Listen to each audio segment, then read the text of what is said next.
بطور جج اچھی ججمنٹ دے, بطور جج کیسز کو نمٹائے, اور جو اس کی ذمہ داری اس تک رہے. وہ جج کا کام ہی نہیں میڈیا پہ رہنا. مگر یہ پارلیمنٹ کی توہین نہیں اس قسم کے بیانات دینا. میں وہی اسی طرح جا رہا تھا کہ میں ایک بات بتاؤں آپ کو کہ جج کا کام ہی نہیں ہے کہ وہ میڈیا پہ آئے, اخباروں کی زینت بنے.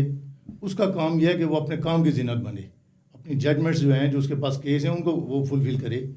اور آج کل عدلیہ میں بھی کچھ ججز ہیں جو سیاسی پارٹیوں کے اہلکار بنے ہوئے ہیں, اور ان کی فیملیز جو ہیں وہ ان کو مجبور کر رہی ہیں کہ جو میں سمجھتا ہوں کہ میں یہ پکی پابندی ہونی چاہیے کہ ایک جج جو ہے اس کی فیملی کا کوئی افیلیشن کسی سیاسی پارٹی کے ساتھ نہیں ہونا چاہیے. اگر ایک جج ہائی کورٹ میں بیٹھا ہوا ہے, سپریم کورٹ میں بیٹھا ہوا ہے, اور اس کی بیگم بچے جو ہیں کسی پارٹی کا جھنڈا لے کے چل رہے ہیں, تو یقیناً اس کی جو افیلیشن ہے وہ ادھر مڑتی ہے, اور اس کو مجبور کرتے ہیں. اس وجہ سے اس کا جو اپنا عہدہ ہوتا ہے وہ ڈاؤٹ فل ہو جاتا ہے. اچھا, یہ جو آپ نے عہدے کی بات کی ہے نا کہ اور ساتھ میں کمپرومائز ہونا کسی سیاسی جماعت کے لیے یا پولیٹیکل انٹرسٹ کے لیے, ہم نے یہ بھی دیکھا کہ کیسے جوڈیشل کمیشن کا اجلاس جب ہو رہا تھا, اس میں سے 4 ارکان نے نئے ججز کی تعیناتی کے معاملے کے اوپر بائیکاٹ کیا, واک آؤٹ کیا. اس میں دیکھتے ہیں کہ 2 تو باقاعدہ سیاسی جماعت سے تعلق رکھنے والے بیرسٹر گھور بھی تھے, اور ان کے ساتھ بیرسٹر علی ظفر تھے. مگر ان کے ساتھ ساتھ جو ہے یہ منصور علی شاہ صاحب جو ہیں, ان کا اٹھنا, ان کے ساتھی کا اٹھنا جو ہے, یہ کس بات کا پیش خام ہے؟ تو ایک پیج کے اوپر پہ یہ چاروں نظر آتے ہیں. میں سمجھتا ہوں کہ جو جسٹس منصور علی شاہ صاحب کی بات ہے یا باقی ججز کی, وہ پہلے ہی ان کے اوپر ایک اعتراض کا نقطہ اٹھ چکا تھا کہ ان کا کسی سیاسی پارٹی سے وابستگی ہے. ان کا ایز اے جج وہ کام نہیں کر رہے تھے, بلکہ کسی خاص ایجنڈے کے تحت وہ کام کر رہے تھے. اب سب سے بڑی امپارٹنٹ بات یہ ہے, میں سمجھتا ہوں کہ یہ ہمارا قانون بھی کہتا ہے کہ پارلیمان جو ہے وہ 24 کروڑ عوام کا نمائندہ پارلیمان ہوتا ہے, اور اس کا جو فیصلہ ہے وہ حتمی فیصلہ ہوگا. قانون سازی کرنا جو ہے وہ پارلیمان کا کام ہے, اور سپریم کورٹ کے ججز ایون کہ پورا پاکستان اس کی بائنڈنگ ہے اس کے لیے کہ جو پارلیمان کا قانون بنائے گا اس کے اوپر اس کی بائنڈنگ ہے, اس کے باہر وہ نہ جائے. سپریم کورٹ کے ججز کا کام یہ ہے کہ قانون کی تشریح کر سکتے ہیں, دوبارہ یہ تشریح کر کے واپس پارلیمان میں بھیج سکتے ہیں کہ جی اس قانون میں یہ تشریح کی ضرورت ہے, مزید پارلیمان دوبارہ اس کو دیکھے اور منظور کر کے واپس بھیجے. اب ججز یہ چاہ رہے ہیں کہ یہ کام نہیں ہونا چاہیے. کچھ ججز جو خاص ایجنڈے کے تحت کام کر رہے ہیں وہ چاہتے ہیں کہ جی ہماری مرضی سے کام ہو, جس طرح ہم چاہتے ہیں اس طرح کام ہو, اور اپنے طریقہ کار کے ساتھ کام کر کے کسی کے سالوکار بن کے اس کا فائدہ اٹھائیں. اور میں سمجھتا ہوں کہ اس میں نہ صرف جو بیرونی ہماری طاقتیں ہیں پاکستان کو کمزور کرنا چاہ رہی ہیں, وہ نہیں چاہتی کہ پاکستان میں اندر استحکام آئے, وہ بھی اس میں شامل ہیں. اور شاید یہ ان کے بھی اپنے کچھ اندرونی جو انشار والے لوگ ہیں ان کے ساتھ ان کے ایجنڈے پہ کام کر رہے ہیں, اور ساتھ ساتھ جو بیرونی ایجنڈا ہے پاکستان کے خلاف ہے اس کے ایجنڈے پہ کام کرتے ہوئے کام کر رہے ہیں. یہ کوئی کسی پاکستان کے قانون کے دائرے میں رہ کر کام نہیں کر رہے ہیں, نہ اس کے مطابق یہ کام کر رہے ہیں. اچھا ایڈوکیٹ صاحب, ایک اور بھی بڑا اہم ترین نقطہ ہے کہ ایک یہ بھی تاثر مل رہا تھا ہمیں اعلیٰ عدلیہ کے اندر ہی کہ جی ایک مخصوص جماعت کی سہولت کاری کی جا رہی ہے. مخصوص نشستوں کا جو فیصلہ تھا جس میں آئین کو ری رائٹ کرنے کی بھی جو بات ہوئی تھی وہ اسی تناظر میں ہوئی تھی. آپ کو لگتا ہے کہ جو موجودہ جوڈیشل ریفارمز ہیں ان کے آنے کے بعد اس وقت کسی بھی جماعت کی سہولت کاری کرنا ناممکن ہو گیا, جس کے بعد یہ والا ریئیکشن آ رہا ہے؟ میں سمجھتا ہوں کہ آپ بخوبی جانتی ہیں پہلے جو سپریم کورٹ کا رویہ رہا ہے, جو کچھ جس کا میں سمجھتا ہوں کہ طور طریقہ رہا ہے, بالکل 22 لوگ انہوں نے کام کیا اور ہماری عدلیہ کو انہوں نے بڑا بدنام کیا. تو اب جو ماشاء اللہ چیف جسٹس صاحب ہیں اور ان کا جو انداز ہے کام کرنے کا بڑا زبردست قسم کا انداز ہے, بڑے اچھے انداز سے لے کے عدلیہ کی بہتری کے لیے کام کر رہے ہیں. اب کچھ لوگ جو وہ چاہتے ہیں کہ ہم صرف کسی سیاسی جماعت کے لیے کام کریں, اس کے اندر ان کے لیے رکاوٹ آئی ہے. اور میں سمجھتا ہوں کہ اب بھی دیکھیں, یہ میں سمجھتا ہوں کہ سب سے بڑی یہ چیز دیکھیں کہ ججز کی تعداد کو بڑھایا جا رہا ہے کورٹس میں, جس کی آج ضرورت ہے. میں سمجھتا ہوں کہ ڈبل شفٹ میں بھی اگر کورٹس کام کریں تو پھر بھی پیٹنسی بہت زیادہ ہے. اب ججز کی تعداد کو جب پارلیمان بڑھاتی ہے اس پہ بھی آبجیکشن کرتے ہیں کہ نہیں جی جج بڑھنے نہیں چاہیے. بھائی کیا آپ کی مرضی چلے گی؟ صرف آپ جیسا چاہیں گے اس طرح ہوں گے, اور آپ بھی آگے آپ کو ٹرینر ملتا رہے کہ مزید آپ کو پروموشن آپ کو دی جائے, نہیں جی اگلے 4 سال بھی آپ کام کریں کیونکہ ججز ہمارے پاس نہیں ہیں. اس پہ بھی ان کے آبجیکشن تھا.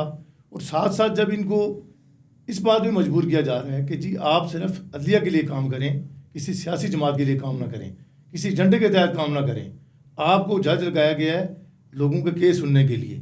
آپ یہ صرف چاہتے ہیں کہ ہم سیاسی کیس سنیں, ادروائز جو اصل جو ان کا کام ہے, جو بیسک ان کا کام ججز کا تھا, جو 4-5 ججز ایسے ہیں جو چاہتے ہیں کہ صرف ہمارے پاس ایک جماعت کے کیسز آئیں, ہم اس کو سالوکار بنیں اور جو ایجنڈا ہے وہ اس کا پورا کریں, پاکستان کی نہیں دیکھ رہے ہیں، نہ پاکستان کی عدلیہ کو دیکھ رہے اور ہیں، نہ پاکستان کی عوام کو نہ دیکھ رہے پاکستان کی عوام ہیں. کو اس میں دیکھ تو رہے ہیں. کسی ایکویشن میں پاکستان کی عوام ہے ہی نہیں ہے. پاکستان کی عوام کے لیے بالکل کوئی کام نہیں کر رہے ہیں. مجھے آج تک یہ بتائیں کہ انہوں نے ایسا کوئی کام کیا جو پاکستان کی عوام کے لیے بہتری کے لیے کام ہو، غریب کی آواز بنے ہوں. تو میں کہوں کہ بالکل یہ درست کہتے ہیں. یہ ذاتی طور پہ مفاد لے کے اپنے ذاتی مفادات کے تحت اور کسی مخصوص ایجنڈے کے تحت کام کر رہے ہیں. عدلیہ کے لیے ان کا کوئی کام نہیں. اچھا، ایک اور بھی بڑا اہم ترین نقطہ ہے. آپ دیکھتے ہیں کہ اس وقت گو کہ ہمارے جو عدلیہ ہے اس میں ریفارمز کی بڑی گنجائش ہے. دیر is ample room for reforms عدلیہ کے اندر بھی، مگر اس کے ساتھ یہ بھی دیکھنا ہے کہ آئی ایم ایف کا ریویو مشن جیسے کہ آیا ہوا ہے، اور وہ رول آف لا کے حوالے سے چیف جسٹس کے ساتھ جو ان کی بڑی ڈیٹیلڈ بیٹھک بھی ہوئی، انہوں نے ان کو سیٹسفائی بھی کیا، بلکہ ان سے اے آئی کے حوالے سے معاونت بھی حاصل کرنے کے حوالے سے ریکویسٹ کی ہے. مگر ہم ساتھ میں دیکھتے ہیں کہ جو عمر ایوب صاحب ہیں، انہوں نے کہا ہے کہ جی ہم ایک پوری charge sheet I M F کے ریویو مشن کے سامنے پیش کریں گے کہ پاکستان کی جو عدلیہ ہے وہ کس طریقے سے لوگوں کے جو رائٹس ہیں وہ سپریس کر رہی ہے. اس کی کیا امپلیکیشنز ہو سکتی ہیں؟ میں سمجھتا ہوں کہ جو آئی ایم ایف کا ایک ٹارگیٹ ہے کہ پاکستان میں معاشی استحکام آئے اور سیاسی استحکام آنا چاہیے، اس کے لیے عدلیہ کا بڑا امپارٹنٹ رول ہوتا ہے پاکستان میں. اس حوالے سے جو آئی ایم ایف کی ایک کوشش تھی کہ جی کسی صورت میں بھی پاکستان ابھی ماشاءاللہ بہت اچھے انداز سے معیشت چل رہی ہے پاکستان کی، پاکستان آگے بڑھ رہا ہے، تو عدلیہ کی طرف سے کوئی ایسی چیز نہیں آنی چاہیے، ایلیمنٹ نہیں آنا چاہیے جس سے پاکستان کی سیاسی استحکام جو ہے اس کو نقصان پہنچے یا معاشی استحکام کو نقصان پہنچے. اور اس میں جو عمر ایوب صاحب کی بات ہے وہ تو یہی چاہتے ہیں کہ جی پاکستان کسی طرح سے دوبارہ ڈی ٹریک ہو، معاشی استحکام نہ ہو، دوبارہ غربت ہی غربت ہو. جو یہ چاہتے ہیں کہ ملک میں استحکام نہ ہو، سیاسی استحکام نہ ہو، عدلیہ کا استحکام نہ ہو. آرمی کے خلاف ان کی دیکھ لیں کیسی زبان چل رہی ہے. ہر طرف سے یہ وہ چاہتے ہیں کہ ملک کے اندر انتشار ہو اور پاکستان جو ہے عدم استحکام کا شکار ہو، جبکہ عدلیہ قطعاً یہ نہیں چاہتی. جو پاکستان کے جو خیرخواہ لوگ ہیں جو پاکستان کی بہتری چاہتے ہیں وہ قطعاً یہ نہیں چاہتے. وہ کہتے ہیں عدلیہ کو مضبوط ہونا چاہیے. پاکستان آدمی واحد پاکستان کے استحکام کا ایک میں سمجھتا ہوں کہ ایک میں اب ذاتی طور پہ میری رائے یہ ہے کہ پاکستان کے وجود کی علامت ہی پاکستان آرمی ہے، اور اس کو بھی انہوں نے کمزور کرنے کی کوشش کی ہے. اپنی طرف سے کوئی حربہ نہیں چھوڑا ہے. آپ ان کا پچھلا دور دیکھ لیں کہ آئی ایس آئی کے چیف کے حوالے سے ان کی جو وہاں پہ انوائرمنٹ تھی وہ دیکھ سکتے ہیں. آرمی چیف کے حوالے سے ان کا کیا کردار تھا وہ آپ دیکھ سکتے ہیں. اور اسی طرح آپ فرض کریں جی آپ آئی ایس آئی کا چیف جو ہے اس کے ڈیلے کرتے ہیں، اس کے اوپر ایک انگلی اٹھاتے ہیں، دیٹ مین کہ آپ نے پاکستان کی، میں سمجھتا ہوں کہ جو پاکستان کا استحکام ہے آپ پاکستان کی میں سمجھو بنیادوں کو لا کے انہوں نے رکھ دیا. ایک اور بھی جو ہے حربہ استعمال کیا جا رہا ہے پاکستان کی جو ہے گلوبل کریڈیبلٹی کو خراب کرنے کے لیے، یا ایک ایسا پروپیگنڈا ٹول بھی ہم دیکھتے ہیں کہ خطوط لکھنے کا، خط بازی کا بھی ایک سلسلہ شروع ہوا ہے. اب جیسے کہ ایک چیف جسٹس کے نام میں ایک بڑا طویل 300 سے زائد پیجز کا جو لیٹر لکھا گیا جیل سے، ڈیالہ جیل سے بانی پی ٹی آئی نے، تو اس کے اوپر رد عمل دیتے ہوئے چیف جسٹس نے کہا کہ جی میرے پاس باقاعدہ وہ لیٹر پہنچا اور میں نے آئینی بینچ کے سپورٹ کر دیا. اس کا مطلب ہے کہ انہوں نے واضح اشارہ یہ دے دیا ہے کہ وہ بھی اپنے قانونی دائرہ کار سے نکل کر کچھ بھی نہیں کریں گے. جو اختیار ان کا ہے وہ اسی میں رہتے ہوئے ہی کام کریں گے، اور جو آئینی بینچ کا اختیار ہے وہ وہی کام کرے گا. تو یہ جو ایک کلیئر کٹ میسج ہے، آپ کو لگتا ہے کہ اس کے بعد جو نیچے بھی لوئر جوڈیشری ہے سب کو بھی ایک واضح طور پر میسج مل گیا، اپوزیشن کو بھی مل گیا، دنیا کو بھی میسج مل گیا؟ میں سمجھتا ہوں کہ جو جہاں تک خط کی بات ہے، بینگ پرائم منسٹر وہ بھی کام کر چکے ہیں. انہوں نے عدلیہ کی مضبوطی کے لیے کیا کام کیا ہے یا کون سی ریفارمز لیں گے جو پاکستان کی عوام کے لیے بہتر ہوں. ان کی مسلسل کوشش یہ ہے کہ کسی طریقے سے جو چیف جسٹس صاحب بیٹھے ہوئے ہیں، یہ دو تین چار جج ایک مخصوص جنڈے کے تحت کام کر رہے ہیں، ان کی باتوں میں آ کر اسی جنڈے کی تکمیل تک یہ پہنچے. جبکہ چیف جسٹس نے ابھی واضح ایک پیغام دے دیا کہ کسی قسم کا میرا سیاست کے کسی ایلیمنٹ سے تعلق واسطہ نہیں ہے. میں نے پاکستان کی عوام کو دیکھنا ہے، پاکستان کو دیکھنا ہے، پاکستان کی عدلیہ کی بہتری کو دیکھنا ہے. اور اسی کی بہتری کی دیکھتے ہوئے انہوں نے کہا جی اس سے میرا کوئی تعلق واسطہ نہیں ہے، یہ جوڈیشل کمیشن دیکھے گا.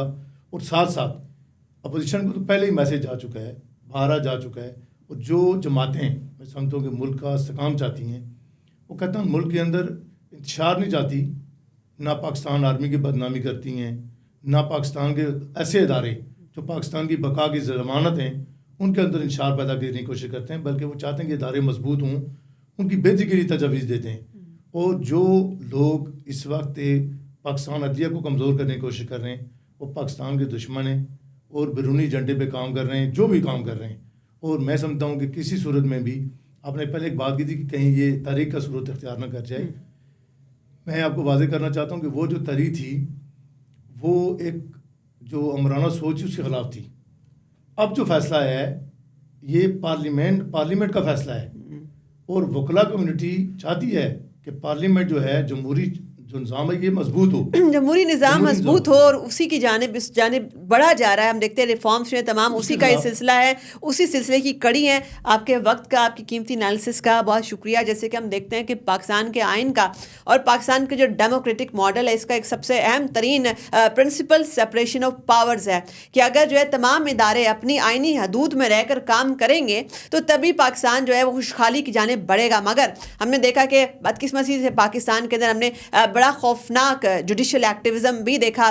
ہم نے منتخب وزراء اعظم کو گھر بھیجنے کی بھی ایک روایت دیکھی اور اس کے ساتھ ساتھ ہم نے یہ بھی دیکھا کہ پارلیمنٹ کو مفلوج کیا گیا. آپ کو ریکارڈنگ کے معاملے میں دیکھیں کیسے $6 بلین تک کا جرمانہ بھرنا پڑ گیا یہی جوڈیشل ایکٹیوزم کی وجہ سے. کارکے والا آپ کو بھی وہ بھی یاد ہے وہ سٹوری کیا ہوئی تھی. تو اس کے ساتھ ساتھ آپ یہ بھی دیکھتے ہیں کہ جو LNG اسکینڈل ہے اس کے حوالے سے کیا ہوا. تو یہ جو تمام چیزیں ہیں یہ ڈیجیٹل ایکٹیوزم کی آپ نے ویو دیکھی, اس سے انویسٹر آپ کا جو ہے وہ بڑا ڈسگرنٹلڈ ہوا. مگر ضرورت اس عمر کی ہے جو اس وقت ایک نئی ویو جوڈیشل ریفارمز کی جس جانب ہم بڑھ رہے ہیں, امید یہی کرتے ہیں کہ اس کا جو سیپریشن آف پاورز کا پرنسپل ہے اس کو دوبارہ ریوائیو کیا جائے گا. اپنی میزبان ساہ خان کو دیجیے اجازت. اللہ حافظ.